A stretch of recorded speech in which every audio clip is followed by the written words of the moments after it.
அன்னைக்கு ஒரு நாள் அஜீஸ் வந்து உன்னோட மேஜிக் போட்டு ஏதாவது ஃபாரின் கூட்டு போடா அப்படின்னா சரின்னு சொல்லிட்டு மேஜிக் போட்டு அவனை நேரா கிர்கிஸ்தான் அப்படிங்கிற ஊருக்கு கூட்டு போயிட்டேன். நம்ம ஊர் பயங்கர ஹீட்டா இருக்குல்ல, அந்த ஊரு குழு குழுன்னு சூப்பரா இருந்துச்சு. நான் ஊரை சுத்தி பார்க்க போறேன்னு சொல்லிட்டு அவன் ஓடுன வந்தான். அதுக்கப்புறம் ஆளை கண்ணிலே பார்க்க முடியல, 2 நாளா தேடிட்டு இருக்கேன். பாச தெரியாத ஊர்ல தனியா மாட்டிக்கிட்டேன்னு ஃபீல் பண்ணிட்டு இருக்கப்ப அங்க இந்த 2 பேர் வந்து ஹாய் ஆரிஃப் என்ன இங்க பண்றீங்க அப்படின்னாங்க. பாடா தமிழா நீங்க, எனக்கு பாஷையே புரியாம ஒரு மாதிரி ஆயிடுச்சுங்க அப்படின்னா இதுக்கே சக்கான எப்படி எங்க காலேஜ் ஃபுல்லாவே தமிழ் பசங்க தான் அப்படின்றாங்க. காலேஜா என்ன காலேஜ்னு கேட்டா நாங்க எம்பிபிஎஸ் படிக்கிறோம் அப்படின்றாங்க. எல்லாரும் டாக்டருக்கு படிக்கிறாங்க போல.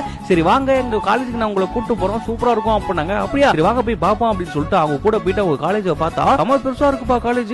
பாத்தீங்களா இதுதான் எங்களோட கிளாஸ் ரூம் அப்படின்னு காட்டினாங்க. அந்த கிளாஸ் ரூம்ல எட்டி பார்த்தா உள்ள சாரு கிளாஸ் எடுத்து இருந்தாரு. அங்க உட்கார்ந்து இருக்கிறது ஃபுல்லாவே நம்ம தமிழ் பசங்க தான். சரிங்க ஏன் நம்ம ஊர்ல படிக்காம இங்க வந்து படிக்கிறீங்கன்னு கேட்டா நம்ம ஊர்ல ஒரு வருஷத்துக்கே ஃபீஸ் 25 லட்சம் வரும், ஆனா இங்க ஒரு வருஷத்துக்கே 4.5 லட்சம் ரூபாய் தான் வருது. அதனால தான் நாங்க எல்லாருமே இங்க வந்து படிக்கிறோம் அப்படின்னாங்க. நம்ம ஊர் சாப்பாடு ஹாஸ்டல்லாம் கூட இதுலயே கவர் பண்ணி கொடுத்துறாங்க அப்படின்னாங்க.